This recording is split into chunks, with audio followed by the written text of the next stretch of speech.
Oi, pessoal, tudo bem? Em primeiro lugar, muito bem-vindos ao Tributário em Jogo. Sempre uma satisfação estar aqui com vocês, poder conversar um pouquinho sobre direito tributário. Essa semana, a gente percebeu que o novo governo federal está com uma pretensão de realmente caminhar de uma forma bastante célere quanto à reforma tributária. Numa primeira entrevista que eu vi do ministro da Fazenda, a ideia, inclusive, era aprovar a reforma tributária ainda no primeiro semestre. Depois, provavelmente, depois de algumas conversas com parlamentares, com especialistas, a ministra do Planejamento veio a público deixar claro o seguinte: não, a reforma vai ser em etapas, vai ser uma reforma fatiada, que é, de certa forma, uma ideia que já vinha sendo moldada até no governo anterior. E uma ideia compatível com a percepção de que reforma muito profunda não pode vir de uma vez só. Ela naturalmente viria mesmo em gerações, em dimensões, em etapas.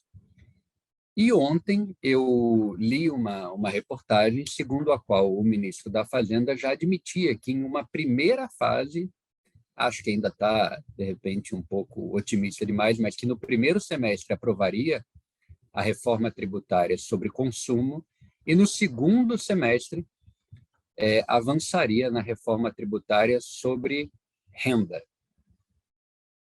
A gente sabe que houve um determinado momento aqui no Brasil que todo mundo queria uma reforma tributária para chamar de sua, mas que os dois principais planos de reforma são aqueles materializados nas propostas de emenda constitucional 45 e 110. Eles têm diversos pontos em comum: a questão da simplificação, a questão de juntar tributos. Me parece, numa leitura, que a proposta 110, a PEC 110, ela avança ainda mais no sentido de inovação, porque ela tenta gerar um amálgama de mais tributos ainda do que a previsão contida na PEC 45. Para a gente ter uma ideia, e a gente acha isso aqui no próprio site da Câmara, né? Na PEC 110, o IBS, que seria esse novo tributo, esse novo imposto sobre bens e serviços, na PEC 110, ele substitui o IPI, o IOF, PIS, PASEP, COFINS, CID Combustíveis, Salário e Educação, ICMS e ISS. Já na PEC 45, ele é um pouco mais modesto. Ele substitui o IPI, PIS, COFINS, ICMS e ISS. Você percebe que o núcleo aí de substituição, na verdade, é o mesmo, né? São os tributos sobre consumo. E a gente percebe aí também que, se a gente caminhar na direção de esse amálgama de tributos que hoje são municipais, federais e estaduais, a gente vai ter que criar toda uma nova estrutura para dar tratamento a esses tributos. É relativamente inédito, eu, pelo menos agora, não consigo me recordar de algum tributo que já esteja instituído neste país que tenha essa competência plurifederativa. Você tem, por exemplo, a questão do ITR, que a Constituição permite. ITR é um tributo federal, mas que a Constituição permite o desdobramento da capacidade tributária ativa para os municípios. Mas não é exatamente disso que se fala quando as propostas, as PECs, tratam da criação desse novo IBS, que vai unificar tantos tributos. Então, o que me parece? Quando você lida com tamanhos interesses, você vai ter que lidar com todos os municípios, você vai ter que lidar com todos os estados e o Distrito Federal. Me parece difícil que a gente consiga avançar em tão pouco tempo, em apenas 6 meses, até porque janeiro já está relativamente perdido, porque o Congresso não está trabalhando, está em recesso. Então, me parece que a questão da reforma, se caminharmos na direção dessas duas PECs, talvez a gente precise de um pouco mais de tempo. Só que tem um ponto aqui que me parece que é bem de âmbito federal, que já resolveria muitos problemas de diversos contribuintes. Vocês certamente já me ouviram falar sobre isso ou já leram alguma coisa em que eu critico os tributos PIS e COFINS. Me parecem, na verdade, dois ornitorrincos, duas invenções extremamente estranhas, porque são tributos diretos, mas com diversas características de tributo indireto, inclusive o aspecto de plurifasia e não cumulatividade. E quando a gente ainda insere, no contexto de PIS/COFINS, a possibilidade de tributação monofásica, a possibilidade de tributação ad rem, e veja, nada disso é só acadêmico.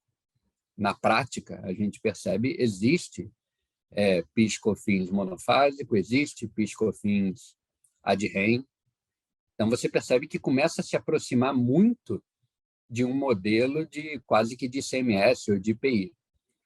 E aí mora uma das grandes dificuldades do PIS/COFINS dito não cumulativo, porque a não cumulatividade dele é substancialmente diferente, conforme previsão constitucional e leitura do Supremo, entre outros, no tema de repercussão geral 756, foi julgado recentemente. A gente percebe que a não cumulatividade de PIS/COFINS é único, é único. É um sistema realmente complexo, porque depende de previsão normativa. Não raro a gente percebe que a Secretaria da Receita Federal, em determinados momentos, promove uma leitura restritiva do que já está nas leis, e aí isso gera uma tensão imensa com os contribuintes, porque se vocês lembrarem do que aconteceu em 2002 e em 2003, que foi quando houve a instituição das leis 10.637 e 10.833, que foram as duas leis para instituir PIS não cumulativo e COFINS não cumulativo, a ideia era exatamente superar aquele modelo de tributação cumulativa e permitir um creditamento amplo das despesas no momento do pagamento dos tributos, no momento da apuração do que seria a receita bruta, né? Só que a gente percebe, quando a gente olha esses 20 anos aí, desde a criação de PIS/COFINS, que é um modelo que não se aperfeiçoou, é um modelo que tem hoje problemas gravíssimos de formação de base de cálculo, tanto do débito quanto do crédito.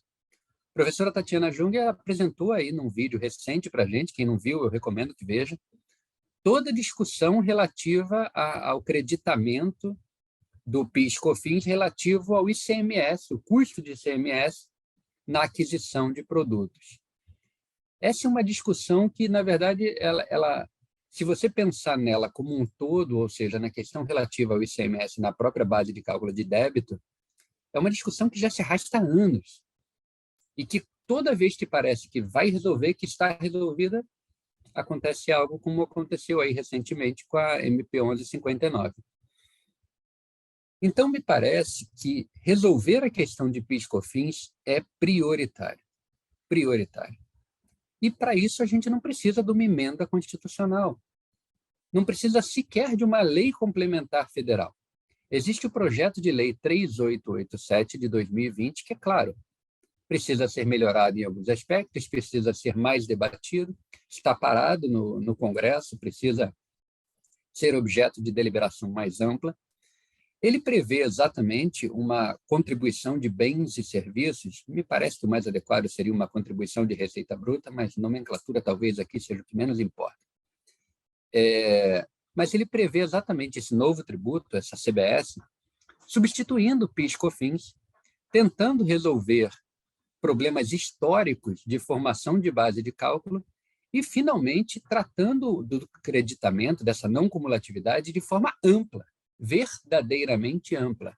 Volto a dizer, algumas emendas, alguns ajustes são necessários, principalmente considerando a particularidade de alguns segmentos, de alguns mercados.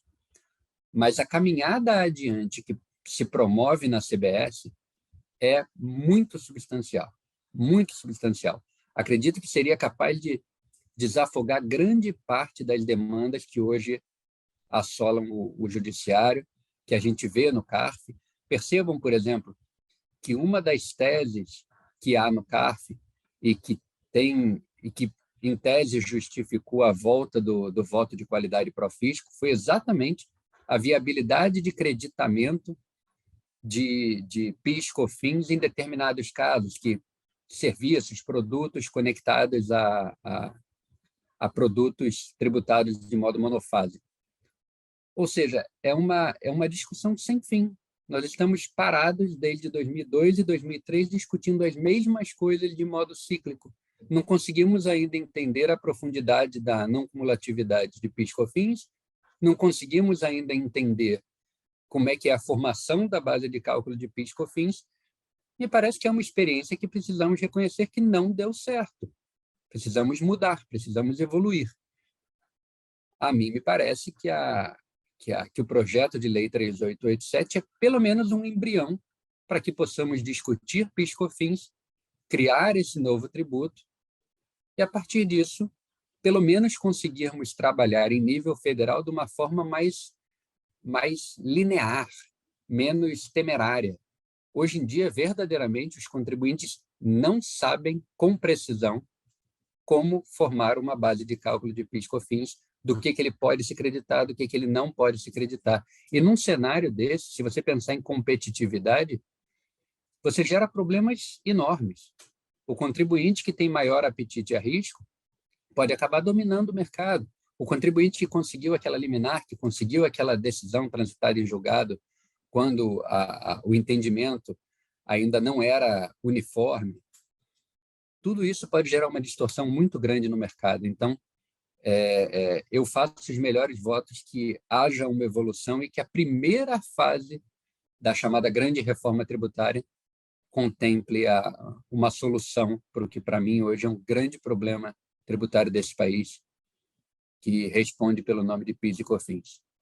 Saber a sua opinião também é fundamental. Não tem aqui nenhuma questão, nenhuma pretensão de ser dono da verdade. O que eu venho aqui, na verdade, é trocar ideia com vocês, compartilhar algumas preocupações e algumas ansiedades. Quero te ouvir. Um forte abraço. Tudo de bom.